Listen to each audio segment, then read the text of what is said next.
কিন্তু নতুন জামাই বউয়ের শুট চলতেছে, ঠিক আছে, মানে হচ্ছে ফটোশুট চলতেছে। আর এইখানে নাকি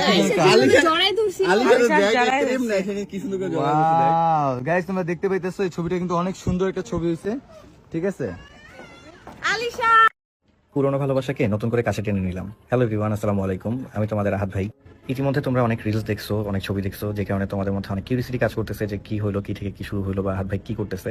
যা তোমরা দেখতেছো আসলে সত্য ঘটনাই দেখতেছো। আমি আবার নতুন করে বিয়ে করতেছি, যার মেহেদি অনুষ্ঠান হচ্ছে, আর সেটার জন্য সব প্রিপারেশন নেওয়া মূলত। গত কয়েকটা ব্লগে আমি বলতেছিলাম যে বিয়ে করবো বা আমার নিজের পছন্দে বিয়ে করবো। এই কথাটা বলার পিছনে এই রিজনটাই ছিল যে আমি আসলে বিয়ে করবো। তাই অনেক কিছু গেছে এই কয়দিনে, অনেক কিছু চেষ্টা করার পরবর্তীতে অবশেষে বাসা থেকে কারো পক্ষেই সাপোর্ট পাই নাই। আসলে এই ব্যাপারে সাপোর্ট না করাটাই স্বাভাবিক, কেউই সাপোর্ট করে নাই। তোমাদের তিশাপু প্রচন্ড পরিমাণ মনের দিক থেকে ভেঙে গেছে, আর ফ্যামিলি প্রত্যেকটা মানুষই আমাকে এখন খারাপ চোখে দেখতেছে। ইভেন আমি জানি তোমরা সবাই আমাকে খারাপ চোখেই দেখবা, বাট এইটার সম্পূর্ণ ডিসিশনটা আমার একান্ত নিজের দিক থেকে নেওয়া, যেটা আমি আসলে তোমাদেরকে বলে বোঝাতে পারবো না। কোন এক সময় কোন একটা ভিডিওতে অবশ্যই বিস্তারিত বলে দেবো যে কেন আমার এই ডিসিশনটা নেওয়া হয়েছে বা কেন আমি এই কাজটা করলাম। তোমরা সবাই খুব ভালো করেই জানো যে তিশুকে আমি ভালোবেসে বিয়ে করছি, আর ওর প্রতি ভালোবাসা আমার অপরিসীম, যেটা আমার সারা জীবনই থাকবে। এই কারণে তোমরা ভাইবো না যে ওর প্রতি ভালোবাসা আমার কমে যাবে বা হচ্ছে ওর প্রতি ভালোবাসা থাকবে না বা এরকম কিছু। যাকে আমি এত পরিমাণ ভালোবাসি তাকে এমন ভাবে কষ্ট দিব তোমরা হয়তো বা কোনোদিনই কল্পনা করতে পারো নাই। আসলে মানুষের লাইফের সিচুয়েশন এক এক সময় এক এক রকম হয়ে যায়, তো ওই রকম সিচুয়েশন হওয়ার কারণেই কিছু একটা ঘটনা ঘটছে, যে কারণে আমার আসলে এই ডিসিশনটা নেওয়া।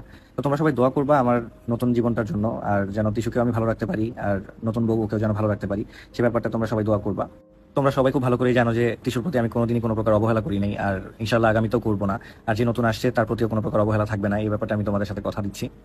যাই হোক, এখন ফিরে আসি মূলত আমাদের অনুষ্ঠানের ব্যাপারে। তো আজকে সকাল থেকেই হচ্ছে মেকওভারের আপু চলে আসছিল, আর মেকওভারের যে আপুটা মেকআপ করে দিছে ওই আপুটার পেজটা মেনশন করা থাকবে। আপু মেকওভারটা স্টার্ট করছে, মেকওভার স্টার্ট করার পরবর্তীতে মেকওভার কমপ্লিট হওয়ার পরবর্তীতে মূলত হচ্ছে মেহেদি প্রোগ্রামটা স্টার্ট হবে, মেহেদি দেওয়া শুরু হবে। আর ইতিমধ্যে তো তোমরা জানোই, তোমরা দেখছো অনেক রিলস দেখছো, আপলোড দিচ্ছি, কেমন লুক লাগতেছিল অবশ্যই তোমরা কমেন্ট করে জানাবা যে আমার নতুন বউয়ের লুকটা কেমন ছিল। তোমরা অতীতে যেভাবে আমাদেরকে ভালোবাসা দিছো, আশা করি সেভাবে আমাদেরকে তিনজনকে আবার নতুন করে ভালোবাসা দিবা। আমার পক্ষে তিশাকে রাজি করানোটা এতটা সহজ ব্যাপার ছিল না, আসলে তিশা রাজি না এই ব্যাপারটাতে টোটালি। বাট ওর কথা হচ্ছে যে সন্তানকে বাবা ছাড়া করতে চায় না, এই কারণে এই একটা কারণে হচ্ছে মূলত ও এক কথায় বলতে পারো জোরপূর্বক নিজেকে এখানে আটকায় রাখছে। বাট আমাকেই আসলে দিনে দিনে সেই জিনিসটা পরিবর্তন করতে হবে, ভালোবাসা দিয়ে পরিবর্তন করতে হবে, যেন ও জিনিসটা বুঝতে পারে যে না আমি আসলে দুজনকে ভালোবাসি, দুজনকে নিয়ে ভালো থাকতে চাচ্ছি। এই ব্যাপারটা যেন ক্লিয়ারলি বুঝতে পারে, কারণ আসলে মানুষের লাইফে একটা সিচুয়েশন তো বারবার ঘটে না, কিন্তু আমার লাইফে একই রকম সিচুয়েশন বারবার ঘটে যাওয়ার কারণে প্রত্যেকটা মানুষই আমার উপর ফেড আপ। বাট কিছু করার নাই, আমার দিক থেকে আমি আসলে ব্যর্থ। আমি আমার জায়গা থেকে আমার যেটা করতে মনে চাইছে আমি আসলে সেটাই করছি। এখন আসলে কে আমাকে ভালো বললো, কে খারাপ বললো, কার ভালো লাগলো, কার খারাপ লাগলো, আমি আসলে নিজেকে বলতে পারো যে স্বার্থপর হয়েই আমি এই ডিসিশনটা নিচ্ছি।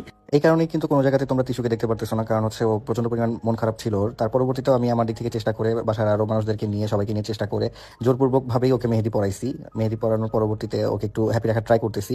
আর আজকে রাত 9টার সময় কিন্তু ঠিক 9টা বাজে আমাদের টিয়া ইউটিউব চ্যানেলে কিন্তু মেইন ব্লগ আপলোড হয়ে যাবে, সেখানে তোমরা বিস্তারিত দেখতে পারবা যে তিশুকে কিভাবে মেহেদি পড়াইলাম জোরপূর্বক ভাবে, আর কিভাবে কি হচ্ছে আমাদের বাসায় সবকিছু তোমরা বিস্তারিত দেখতে পারবা। সো অবশ্যই তোমরা ইউটিউব চ্যানেলটা সাবস্ক্রাইব করে রাখো, আর আমাদের এই পেজটাতে যারা নতুন আছে অবশ্যই ফলো করে রাখবা। আল্লাহ হাফেজ।